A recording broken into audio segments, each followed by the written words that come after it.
Mambo vipi watu wangu wa nguvu, mambo vipi wana familia wa Speakers Corner podcast right here on our YouTube channel of course. Hapa ni Dante alongside Benja. Benja, is there a better way you can introduce yourself? Thank you very much. My name's Honorable Benjamin Masika Mwanja. I'm a young man from Bungoma, a place called Kimilili, and I'm an upcoming leader. Thank you. Upcoming leader? Yes. 2027 bado kwa race. Mimi nimefikiri 2022 kulienda vibaya ukainua mikono. Bado pesa bado zinaosha mfuko. It's not about money, it's about ambition. Okay. And a leader is him or who has a mind of being someone within time. So I contested as an MC of Kimilili in 2022, and I still have ambitions. I'm still pressing on to be the next MCA come 2027. Wazungu wanasema there is always a next time. I urge the people, my people from Kimilili, that all my supporters from Kimilili, that do not lose hope. As much as it went unsuccessful, let us accept that we have a sitting MCA right now, and I'm a standing MCA. You know, as a sitting MCA was elected, we remained standing. And as a standing MCA, I'm saying that if she doesn't perform, I'll take her home. You will take her home. You want to sit where she is sitting. I'm going to occupy that position come 2027. You know, as Gen Zs, we talk what we mean, and we talk less, but we mean what we talk. We walk the talk. We walk the talk. But you Gen Zs, uko Kimilili bado kuna Gen Z mwingine, though anasema yeye Gen Z amekuwa kidogo, Didmus Baraza. Yes. You know this guy, sometimes I even lack words to describe him because he's more of a liquid. You cannot define Didmus. This time you see him in this form, next time he changes into something else. Of course, people will argue and say that's the best person or the best character one should always have. But I'm yet to come to conclusion if indeed Didmus Baraza should ascend to a higher form of power, because I'm not talking about ascension of maybe into spirit form, but ranks, to be precise. Didmus Baraza has shown interest of becoming the next governor of Bungoma County, and just some few days ago, according to me, or that is the first platform I had Didmus Baraza coming out and beating the drums about his candidature. And he was saying that 2027 is going to be the governor. He was so certain about it. Yes. Of Bungoma County. Since you come from his constituency, I am 100% sure you have rubbed shoulders in 2022 because he was supporting a different candidate while you were pushing for yourself. So definitely there was some sort of coalition. What are your thoughts about Didmus Baraza? Could he be the next governor, or you don't think he's able? Didmus Baraza is my area MP. It's his second term, and I voted for him for these 2 terms. As much as he never supported me 2022 and supported somebody else who is now a sitting MCA, but it wasn't necessary for me to stop voting for him. I voted for him as my member of parliament in 2022, though he never voted for me. He voted for his candidate. I was an independent candidate. But you do not know that. You are not certain about that. About what?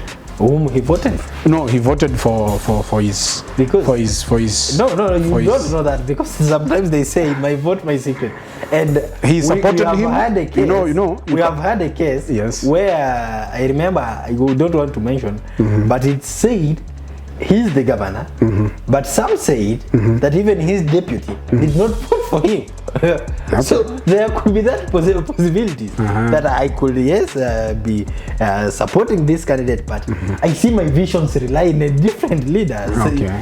So you can about him voting or not voting for me, you have argued about that. But what I know is he supported somebody else. As much as we were contesting for one political seat, which was an MC of Kimilili, as him being the area MP, he never voted for me, but I voted for him.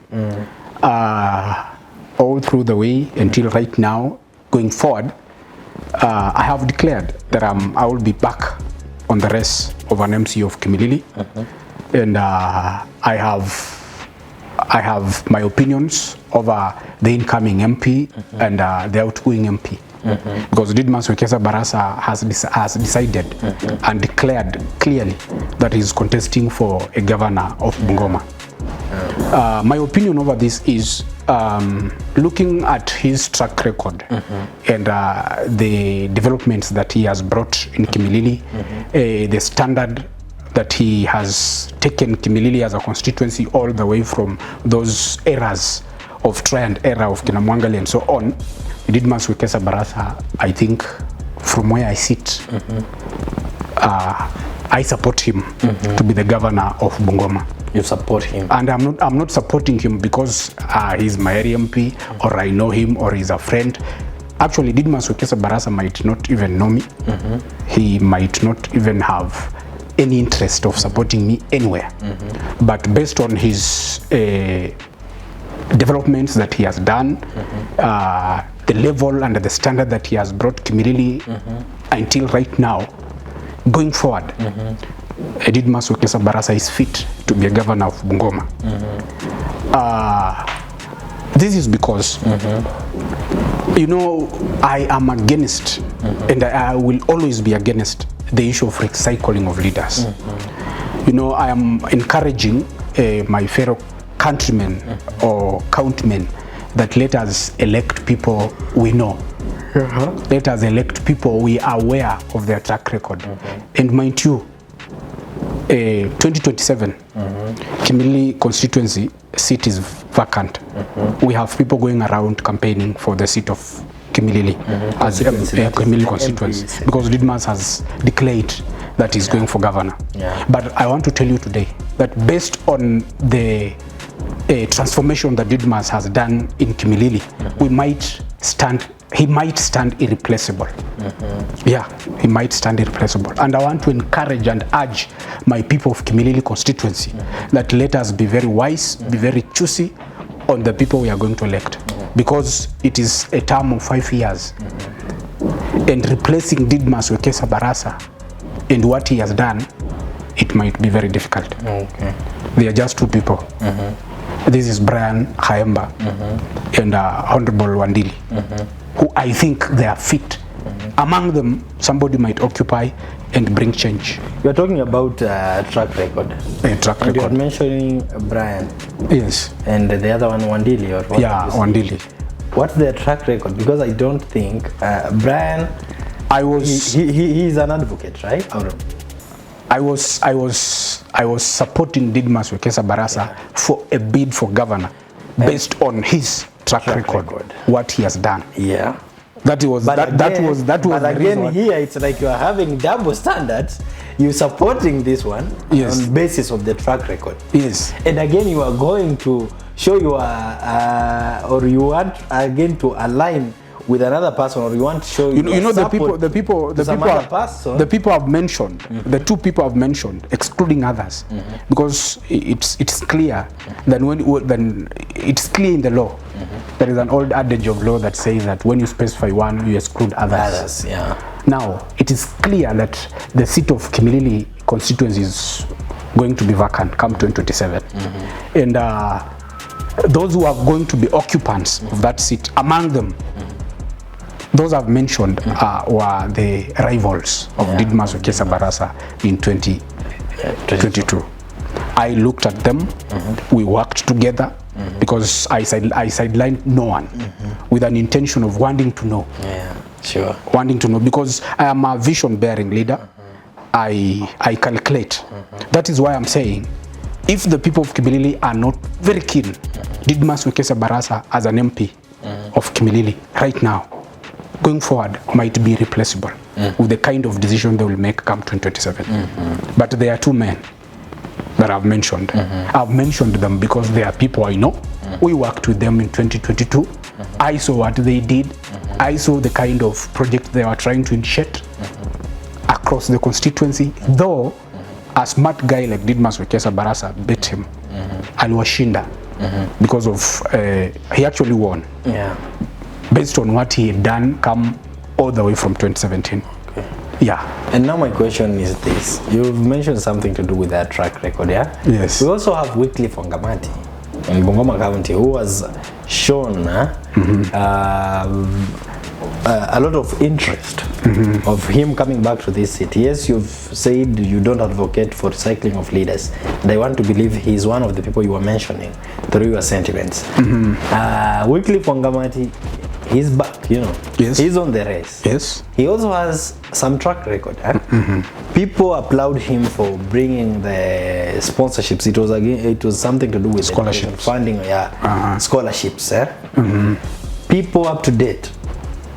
You talk about scholarship in Bungoma County. It is him who you. But the yes, sitting, Ken is doing it. The sitting governor Lusaka is doing the same. In fact, more better and more improved. But a lot of credit is going to Wangamati.